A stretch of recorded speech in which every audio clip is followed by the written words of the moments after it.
Our sponsor, FabFitFun, is a subscription box that delivers full-size self-care and wellness products straight to your door. I enjoy the product choices FabFitFun has in their brochure for their seasonal winter box. There are 16 female-founded brands in the winter box alone. Obviously, FabFitFun is the type of company that is passionate about showcasing amazing women. FabFitFun items look like something I would enjoy getting because there's something for everyone, from skincare to fashion. FabFitFun has so many new items I've never seen before. Plus, they're all delivered to your door when you order now. Order your winter box today. Sign up now so you can snag amazing products like the Daily Concepts Daily Facial Dry Brush or the Phase Zero Makeup Making Moves Blusher when you customize. Use coupon code SCARY for $10 off your first box at www.fabfitfun.com. Hey, I'm Markeia. Want to hear something scary?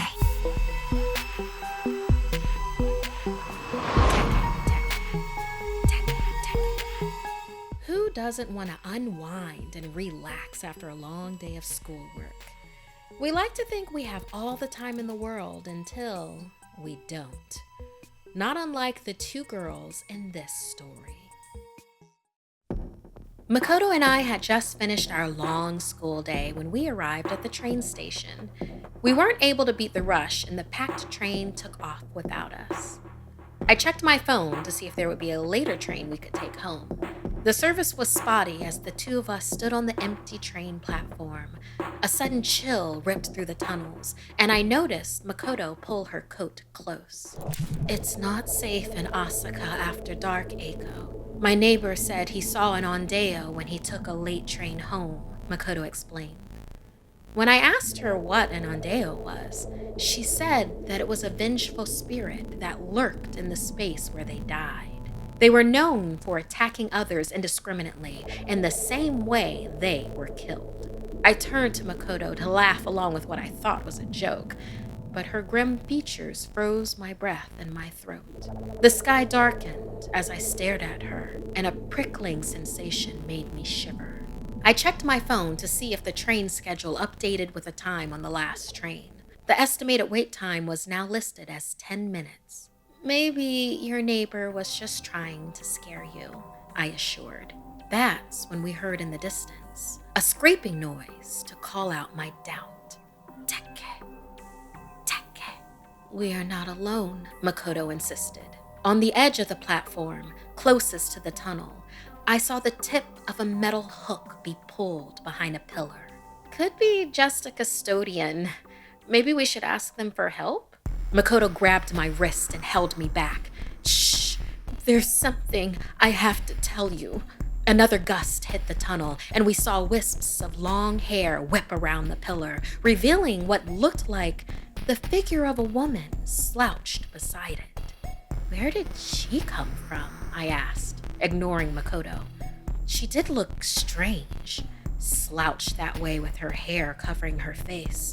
The station was a weird place to nap, I reasoned weakly to Makoto. Nervously, I hit refresh on the train schedule, but it still read 10 minutes. But we'd been waiting a few already. Makoto began to talk about the ondeo, but when we turned to look at the pillar again, there was no one there. "Stop being foolish," I interrupted. "Teke, Teke."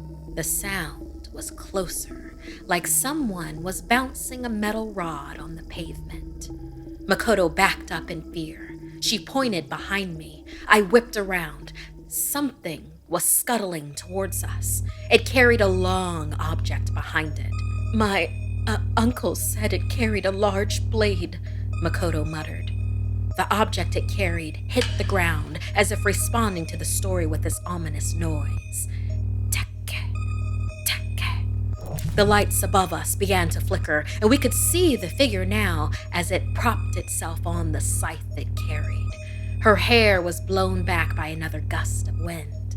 It looked like a girl our age, but her body was decomposed. Makoto continued her story hurriedly. He said it was the ghost of a woman who died after being pushed on the train tracks years ago. The lights flickered and gave off an eerie crackle before They cut out completely and plunged everything into darkness. The wind picked up and howled as if an unseen train was rushing by. I held back a scream, and when the lights came back on, the figure was gone. Startled, I began to pull my friend up the stairs.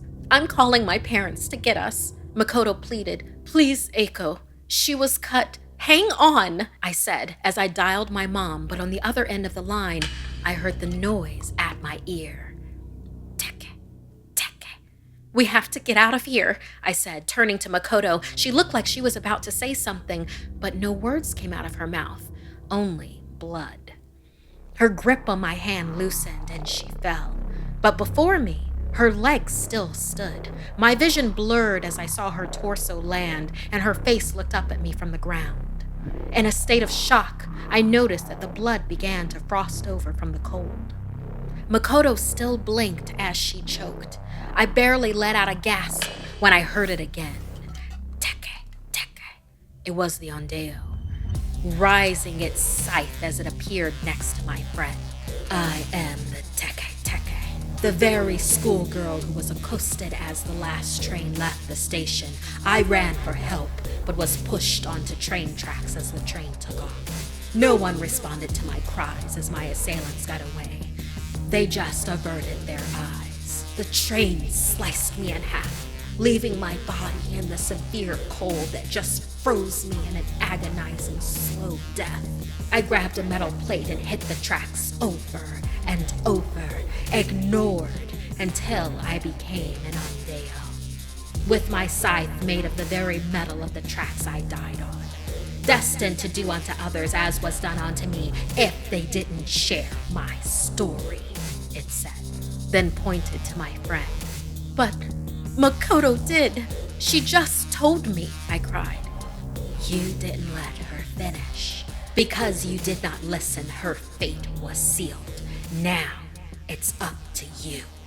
Before disappearing in the glow of the approaching train's headlights, the Ondeo warned me to pass this story on to others. If I didn't, I would end up just like her and Makoto. I was lucky to board the last train with my life, but it comes with a price. So I must apologize to you, my trusted friends. I don't mean to give you this burden, but I don't want to die. You must pass this story on to others close to you, those who will continue our shared cycle, shared with friends, lovers, and family. They need to save you. They need to do the same as me and you. Don't doubt this. Our Teke Teke will come for us all. Want more Something Scary? You can hear more stories over on the Something Scary podcast, available for free on Apple Podcasts or wherever you listen to your favorite shows. The links are in the description below. Thank you to all of our patrons. While we do run a limited amount of ads, the show would not be possible without your support. If you'd like to submit a story, send me an email at somethingscary@snarled.com. Like and share this video if it gave you the chills. And don't forget to subscribe to Snarled and turn on the bell for notifications. And if you dare, follow me on social media. Until next time, my dark darlings, sweet dreams.